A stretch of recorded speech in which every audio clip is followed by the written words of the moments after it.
अल्हम्दुलिल्लाहि रब्बिल आलमीन वस्सलातु वस्सलामु अला सय्यदिल अंबिया वल मुरसलीन अम्मा बाद। अज़ीज़ान गिरामी, बहार शरीयत किताब से ज़कात के मसाइल आप हज़रात समाअत फरमाएँ। ज़कात शरीयत में अल्लाह अज़्ज़ा वजल के लिए माल के एक हिस्से का जो शरा में ने मुकर्रर किया है, मुसलमान फ़कीर को मालिक कर देना, और वो फ़कीर ना हाशमी हो ना आशमी का आज़ाद करदा गुलाम, और अपना नफ़ा उससे बिल्कुल जुदा कर ले। यानी ज़कात जो अदा करना है, जो शरा ने उसका हिस्सा मुकर्रर किया है, आगे मैं बयान करूँगा। मुसलमान फ़कीर को साहिब हैसियत को उसका मालिक बना देना चाहिए। ज़कात फर्ज है, उसका मुनकिर काफिर और ना देने वाला फासिक और कत्ल का मुस्तहिक और अदा में ताखीर करने वाला गुनहगार वो मरदूदु शहादा है। ज़कात क्या है? ज़कात साहिब हैसियत, साहिब इस्तिताअत लोगों पर फर्ज है, उसका मुनकिर काफिर है और ना देने वाला फासिक मतलब गुनहगार है, कत्ल का मुस्तहिक है।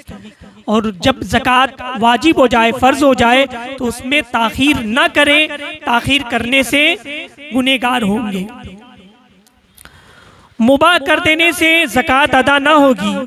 मसलन फ़कीर को बनियत ज़कात खाना खिला दिया, ज़कात अदा न हुई।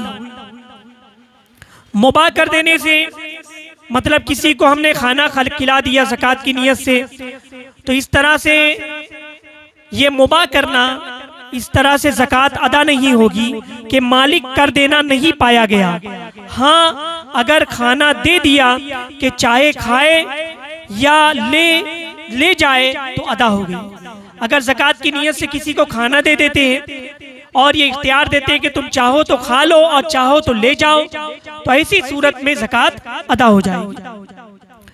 यूं ही बनियत ज़कात फ़कीर को कपड़ा दे दिया या पहना दिया, मतलब ज़कात की नियत से अगर किसी को आप कपड़ा दे देते हैं तो कपड़ा दे देने से भी ज़कात अदा हो जाएगी। फ़कीर को बनियत ज़कात मकान रहने को दिया, ज़कात अदा ना हुई कि माल का कोई हिस्सा उसे न दिया बल्कि मनफियत का मालिक किया। किसी को ज़कात की नियत से मकान रहने को दे देंगे तो इस तरह से ज़कात अदा नहीं होगी। ज़कात वाजिब होने के लिए चंद शर्तें हैं। ज़कात वाजिब होने के लिए क्या शराइत है वो समाअत फरमाएं, फिर उसके बाद उस शराइत की तफसील मैं आपके सामने पेश करूंगा। ज़कात वाजिब होने के लिए ये शराइत है: नंबर 1 मुसलमान होना, नंबर 2 बालिग होना, नंबर 3 अक्ल यानी आकिल होना, नंबर 4 आज़ाद होना, नंबर 5 माल बक़द्रे निसाब उसकी मिल्क में होना, नंबर 6 पूरे तौर पर उसका मालिक होना, नंबर 7 निसाब का दैन से फारिग होना, दैन मतलब कर्ज से फारिग होना, नंबर 8 निसाब हाजते असलिया से फारिग होना चाहिए, नंबर 9 माले नामी होना, नंबर 10 साल गुजरना इस्लामी महीने के एतबार से। तो ये ज़कात वाजिब होने के लिए शराइत है। पहली शर्त आपने समाअत फरमाई कि मुसलमान होना, काफिर पर ज़कात वाजिब नहीं। अगर कोई काफिर मुसलमान हुआ तो उसे ये हुक्म नहीं दिया जाएगा जिसके ज़माने कुफ्र की ज़कात अदा करे। फिर जो दूसरी शर्त है बालिग होना चाहिए। तीसरी शर्त है अक्ल होनी चाहिए यानी आकिल होना चाहिए। और चौथी शर्त है आज़ाद होना चाहिए, मतलब गुलाम पर ज़कात वाजिब नहीं, अगरचे माजून हो यानी उसके मालिक ने तिजारत की इजाजत दी है, यानी ज़कात गुलाम पर वाजिब नहीं है, ज़कात के लिए आजाद होना शर्त है। पांचवी शर्त है माल बक़द्र निसाब उसकी मिल्क में होना। अगर निसाब से कम है तो ज़कात वाजिब ना हुई। माल मतलब जो निसाब है, बक़द्र निसाब उसकी मिल्क में होना, वो उसका मालिक है। अगर निसाब से कम है तो उसकी ज़कात उसके ऊपर वाजिब नहीं। मतलब 7.5 तोला सोना या 52.5 तोला चांदी या उतनी रकम हो तो ये उसके ऊपर फिर ज़कात वाजिब होगी। पूरे तौर पर उसका मालिक हो, यानी उस पर काबिज हो। छठी शर्त क्या है? पूरे तौर पर उसका मालिक हो, उस पर काबिज हो। मतलब जो माल गुम गया, दरिया में गिर गया या किसी ने गसब कर लिया और उसके पास गसब के गवाह न हो या जंगल में दफन कर दिया था और ये याद ना रहा कि कहाँ दफन किया था, अनजान के पास अमानत रखी और ये याद ना रहा कि वो कौन है, और उसने या तो जिसके ऊपर रखी थी अमानत उसने देने से इनकार कर दिया, इसके पास गवाह भी नहीं, फिर ये अमवाल मिल गए तो जब तक न मिले थे उस जमाने की ज़कात वाजिब नहीं। यानी किसी का माल दरिया में गुम हो गया था या दफन कर दिया था, भूल गया था, कहीं पर रखा था, वो देने से इनकार कर दिया, अमानत के तौर पे रखा था, फिर बाद में किसी सूरत में मिल जाता है तो अब वो उसका मालिक बना। तो अब जितने जमाने में या जितने साल तक उसका माल उसकी मिल्क में नहीं था, उसके कब्जे में नहीं था, उस जमाने की उसको ज़कात नहीं देनी होगी। अब माल मिल गया तो यहाँ से फिर 1 साल गुजरेगा तो उसके बाद उसको ज़कात देनी होगी। शय मरहून की ज़कात मुर्तहिन पर है और नाराहिन पर। मतलब मरहून का मतलब क्या होता है? यानी जो चीज गिरवी रखी गई, गिरवी रख करके कुछ कर्ज लेते हैं, तो जो चीज गिरवी रखी गई तो ऐसी सूरत में मुर्तहिन पर और नाराहिन पर किसी के ऊपर नहीं कि मुर्तहिन तो मालिक ही नहीं और राहिन की मिल्के ताम नहीं, कि इसके कब्जे में नहीं है और बाद रहन छुड़ाने के भी उन बरसों की ज़कात वाजिब नहीं। मतलब जो गिरवी चीज रखी गई, जिसके पास गिरवी रखा गया और जिसने गिरवी रखा, मुर्तहिन और राहिन दोनों के ऊपर ज़कात वाजिब नहीं, और जितने बरस वो गिरवी रखे उन बरसों की भी ज़कात वाजिब नहीं है।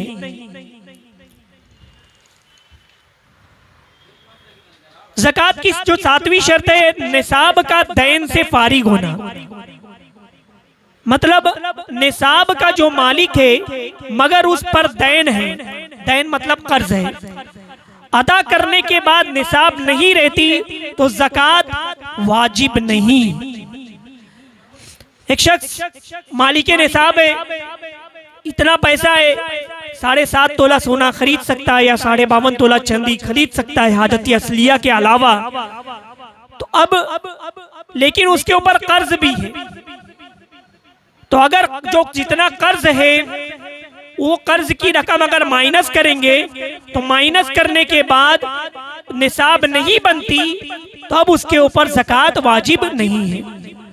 हाँ वो दैन बंदे का हो, जैसे कर्ज जरे समन किसी चीज का तावान या अल्लाह अज़्ज़ा वजल का दैन हो, जैसे ज़कात वगैरह। यानी वो जो कर्ज है वो किसी बंदे का कर्ज है या किसी चीज का तावान है या अल्लाह अज़्ज़ा वजल का दैन है, मतलब पिछले साल की ज़कात अगर बाकी है। मसलन कोई शख्स सिर्फ एक निसाब का मालिक है और 2 साल गुजर गए कि ज़कात नहीं दी, तो सिर्फ पहले साल की ज़कात वाजिब है, दूसरे साल की नहीं।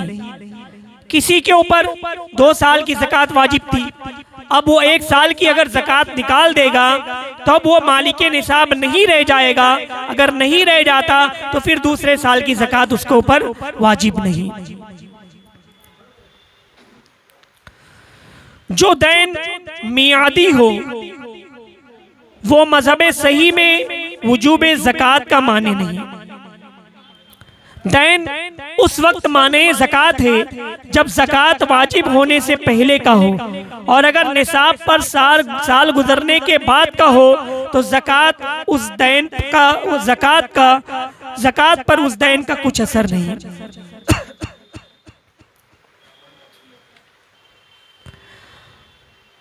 उस पर 1000 रुपए कर्ज है और उसके पास 1000 रुपए हैं और एक मकान और खिदमत के लिए एक गुलाम, तो ज़कात वाजिब नहीं। अगरचे मकान और गुलाम 10,000 रुपए की कीमत के हों। ये चीजें हाजत असलिया से हैं, और जब रुपए मौजूद हैं तो कर्ज के लिए रुपए करार दिए जाएंगे, ना कि मकान और गुलाम। मतलब अगर किसी के पास मकान है रहने के लिए, खिदमत के लिए गुलाम है, तो ये हाजत असलिया में आती है मकान। अगर मकान कितने ही मतलब पैसे वाला हो, ज्यादा पैसे का हो, तो उसके ऊपर ज़कात के लिए मतलब वो वाजिब नहीं है। 8वीं जो शर्त है, निसाब हाजत असलिया से फारिग हो। हाजत असलिया यानी जिसकी तरफ जिंदगी बसर करने में आदमी को जरूरत है, उसमें ज़कात वाजिब नहीं। जैसे रहने का मकान, जाड़े गर्मियों में पहनने के लिए कपड़े, खानादारी के सामान, सवारी के जानवर, खिदमत के लिए लौंडी या गुलाम, आलात हर्ब, पेशावरों के औजार और अहले इल्म के लिए हाजत की किताबें, खाने के लिए गल्ला। तो ये निसाब जो है हाजत असलिया से फारिग होना चाहिए। मतलब हाजत असलिया के अलावा हाजत असलिया में क्या क्या आएंगे? रहने के लिए मकान, ठंडी के मौसम में पहनने वाले कपड़े, खानादारी के सामान, घर के घरेलू सामान, सवारी के जानवर या सवारी, खिदमत के लिए गुलाम, आलात हर्ब, पेशावरों के लिए जो औजार होते हैं उनके औजार, और अहले इल्म के लिए किताबें भी हैं, और खाने के लिए जो हम गल्ला जमा करके रखते हैं घर में। ये तमाम चीजें हाजत असलिया में है। ऐसी चीज खरीदी जिससे कोई काम करेगा और काम में उसका असर बाकी रहेगा, जैसे चमड़ा पकाने के लिए माजू और तेल वगैरह, अगर उस पर साल गुजर गया तो ज़कात वाजिब है। ऐसी चीज खरीदता है कि जिसका असर बाकी रहेगा, तेल वगैरह जो है, तो उसके ऊपर ज़कात वाजिब है। यूं ही रंगरेज ने उजरत पर कपड़ा रंगने के लिए कसम जाफरान खरीदा, तो अगर बकदरे निसाब है और साल गुजर गया तो ज़कात वाजिब है। कपड़ा रंगने वाले का जो काम है, तो कपड़ा रंगने वाले ने कसम खरीदा या जाफरान खरीदा, काफी महंगा होता है, तो अगर वो बकदरे निसाब है और उसके ऊपर साल गुजर गया तो उस शख्स पर ज़कात वाजिब होगी। पुड़िया वगैरह रंग का भी यही हुक्म है। और अगर ऐसी चीज है जिसका असर बाकी नहीं रहेगा, जैसे साबुन, तो अगरचे बकदरे निसाब हो और साल गुजर जाए, ज़कात वाजिब नहीं। यानी कायदा हमको ये समझ लेना चाहिए, जिस चीज का असर बाकी रहता है, जैसे जाफरान, कलर रंगने का जो रंग होता है, वो तेल, तो ऐसी चीजों के अगर वो बकदरे निसाब है, इतनी ज्यादा है कि निसाब तक पहुंच जाती है उसकी रकम, तो ऐसी सूरत में ज़कात वाजिब होगी। और अगर ऐसी चीज है कि अपना रंग नहीं छोड़ता, असर बाकी नहीं रहता, जैसे साबुन वगैरह, तो अगरचे वो बकदरे निसाब से ज्यादा भी हो या बकदरे निसाब हो और साल भी गुजर जाए, तो ज़कात वाजिब नहीं। इतर फरोश ने इतर बेचने के लिए शीशियां खरीदी, उन पर ज़कात वाजिब है। इतर फरोश, किसी की इतर की दुकान है, उसने इतर बेचने के लिए बहुत ज्यादा होलसेल में बोतलें खरीद ली हैं, अगर वो हद निसाब तक पहुंचती है तो उसके ऊपर ज़कात वाजिब होगी। खर्च के लिए रुपए के पैसे लिए, और ये भी हाजत असलिया में है। हाजत असलिया में खर्च करने के रुपए रखे हैं तो साल में जो कुछ खर्च किया और जो बाकी रहे अगर बकदरे निसाब है तो उनकी ज़कात वाजिब है। साल भर के लिए जो खर्च होता है हम घर में दे देते हैं, ये तुम्हारे साल भर के लिए जो घर के खर्चे हैं ये चलाइए। अगर उसमें से पूरा हो जाता है तो ठीक है, अगर कुछ बच जाता है तो बचने के बाद अगर वो बकदरे निसाब बचा है तो ज़कात उसके ऊपर वाजिब होगी। अहले इल्म के लिए किताबें हाजत असलिया से हैं और गैर के अहल के पास हो तो जब भी किताबों की ज़कात वाजिब नहीं, जबकि तिजारत के लिए ना हो। उलमा के पास जो किताबें होती है, बड़ी बड़ी लाइब्रेरियां होती है, तो इसी सूरत में उनके ऊपर ज़कात वाजिब नहीं। और गैर आलिम के पास भी अगर किताबें हैं तो किताबों के ऊपर ज़कात नहीं है, मगर तिजारत के लिए, बिजनेस के लिए अगर किताब है और वो हद निसाब तक पहुंची है तो फिर ज़कात वाजिब होगी। माल का जो नवी शर्त है, माल का नामी होना। नामी होना मतलब ये कि बढ़ने वाला, यानी उसकी कीमत बढ़ती रहे या वो बढ़ने वाला हो, ये भी शराइत में है। फिर उसके बाद जो 10वीं शर्त है, साल गुजरना, मतलब जो माल हमारे पास आया बकदरे निसाब वो उसके ऊपर साल गुजरना चाहिए। साल से मुराद कमरी साल है, यानी चांद के महीनों से 12 महीने।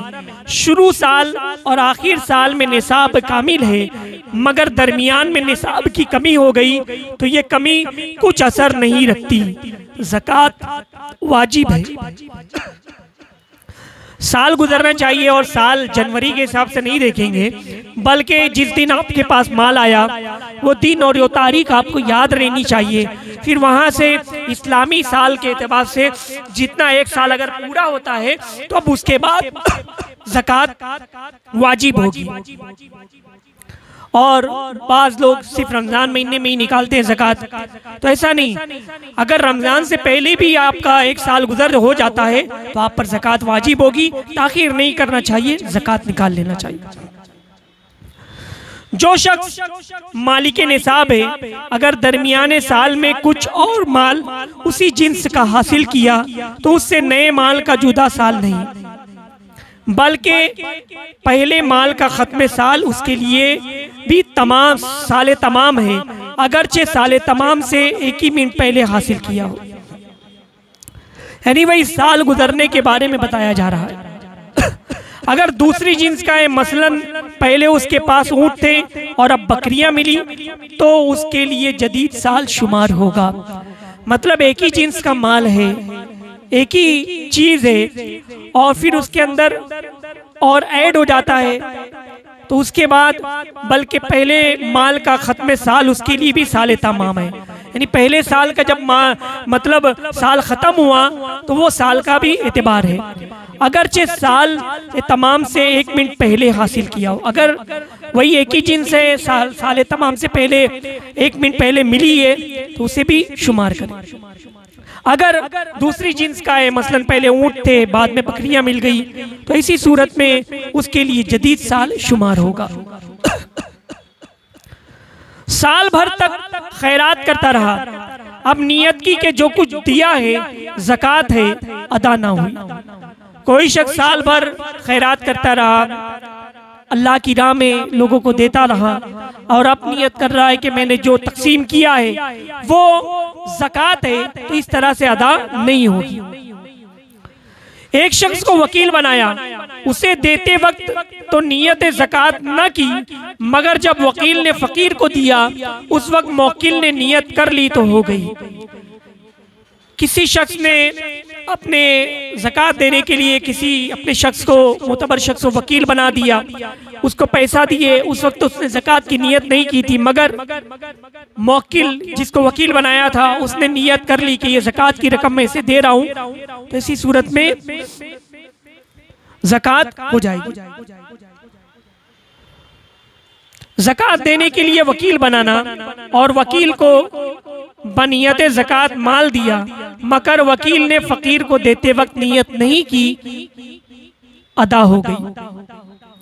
ज़कात के लिए किसी को वकील बनाया था और वकील को पैसा देते वक्त मालिक ने नियत कर ली कि मैं ज़कात के लिए दे रहा हूँ। फिर उसके बाद जब वकील ने फकीर को दिया पैसा, वकील ने नियत नहीं की, मौकिल ने नियत नहीं की, तो इसी सूरत में भी ज़कात हो जाएगी, इसलिए कि मालिक ने देते वक्त नियत कर ली थी।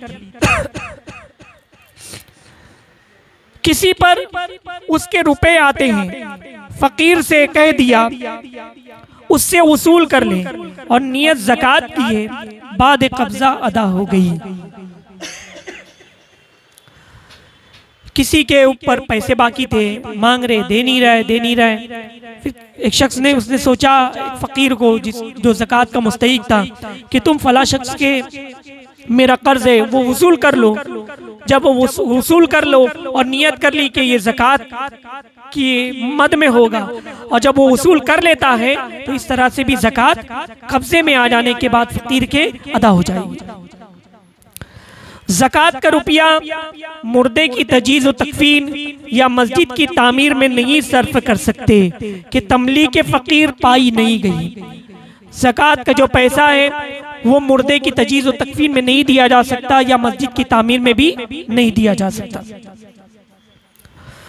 इन उमूर में सर्फ करना चाहें तो उसका तरीका ये कि फकीर को मालिक कर दे और वो सर्फ करे और सवाब दोनों को होगा।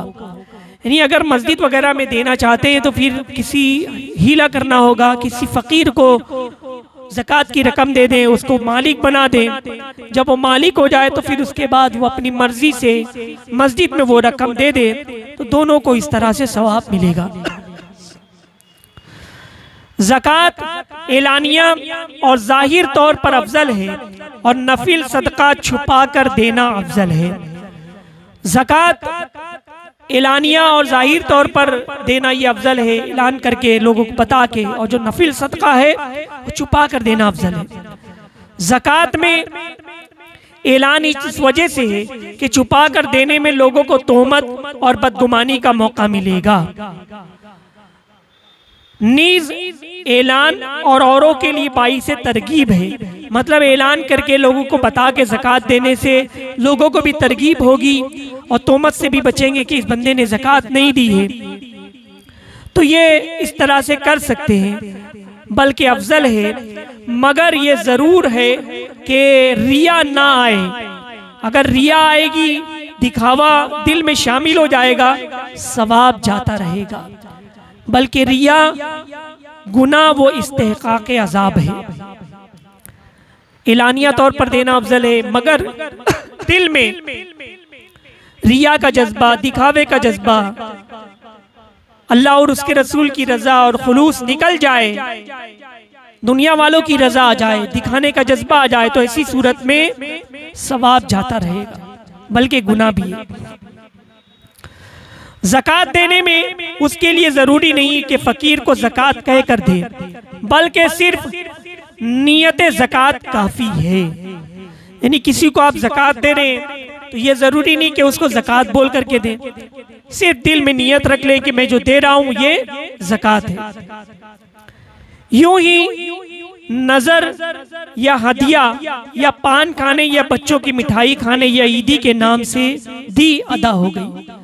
ज़कात की रकम किसी को दिए कि आप अपने बच्चों के लिए मिठाई ले लीजिए, ये ईदी है, ये हदिया है, इस तरह से भी बोल करके दिल में ज़कात की नियत हो, ज़कात इस तरह से अदा हो जाएगी। मालिक निसाब साले तमाम से पेशतर भी अदा कर सकता है, बशर्त ये कि साले तमाम पर भी उसका निसाब उसी निसाब का मालिक रहे।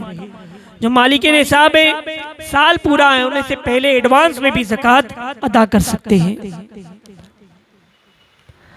अगर खत्म साल पर मालिक निसाब ना रहा या इस नए साल में वो मालिक निसाब बिल्कुल हलाक हो गया, तो जो कुछ दिया वो नफिल है। जो शख्स निसाब का मालिक ना हो और वो ज़कात नहीं दे सकता यानी आइंदा अगर निसाब का मालिक होगा तो जो कुछ पहले दिया है वो उसकी ज़कात में महसूब ना होगा। आखिर में एक दो मसला और समाअत फरमाएं। मालिक निसाब पेशतर से चंद साल की भी ज़कात दे सकता है, एडवांस में भी ज़कात अदा कर सकते हैं। लिहाजा मुनासिब है कि थोड़ा थोड़ा ज़कात में देता रहे और ख़त्म साल पर हिसाब करे, और ज़कात पूरी हो गई तो फबेहा, और कुछ कमी हो तो अब फ़ौरन दे दे। ताख़ीर जायज़ नहीं कि न उसकी इजाज़त के अब थोड़ा थोड़ा करके अदा करे, बल्कि जो कुछ बाकी है कुल फ़ौरन अदा कर दे। अज़ीज़ान गिरामी, थोड़ा थोड़ा कर करके पूरा साल ज़कात की रकम अगर आप दे रहे हैं ज़कात की नीयत से, तो उसको लिखते रहें, काउंट करते रहें, फिर साल आखिर में हिसाब लगाएं। माल की निसाब जितना माल था उसके ऊपर मतलब जो 2.5% अदा हो गया है तो ठीक है, मगर और जो रकम बची है तो उसे फौरन अदा कर दे। 1000 का मालिक है और वो 1000 की ज़कात दी, और नियत ये कि साले तमाम तक अगर ये 1000 और हो गए तो ये उसकी है और ना साले आइंदा में महसूब होगी, ये जायज़ है। ये गुमान करके कि 500 रुपये 500 की ज़कात दे दी, फिर मालूम हुआ कि 400 थे, तो जो ज़्यादा दिया साले आइंदा में महसूब कर सकता है। किसी ने 500 रुपये थे, 500 रुपये की ज़कात निकाल, मिसाल के तौर पर उसकी ज़कात निकाल दी और पता चला कि उतने नहीं है, 100 कम है, तो अब जो ज़्यादा चली गई आइंदा साल के इसमें उसको काउंटिंग कर सकता है, हिसाब में ले सकता है। अल्लाह तबारक व तआला से दुआ है कि मैं मसाइल शरिया को सीखने, उस पर अमल करने और उसे आम करने की तौफीक अता फरमाए। वमा अलैना इल्लल बलाग। अस्सलामु अलैकुम।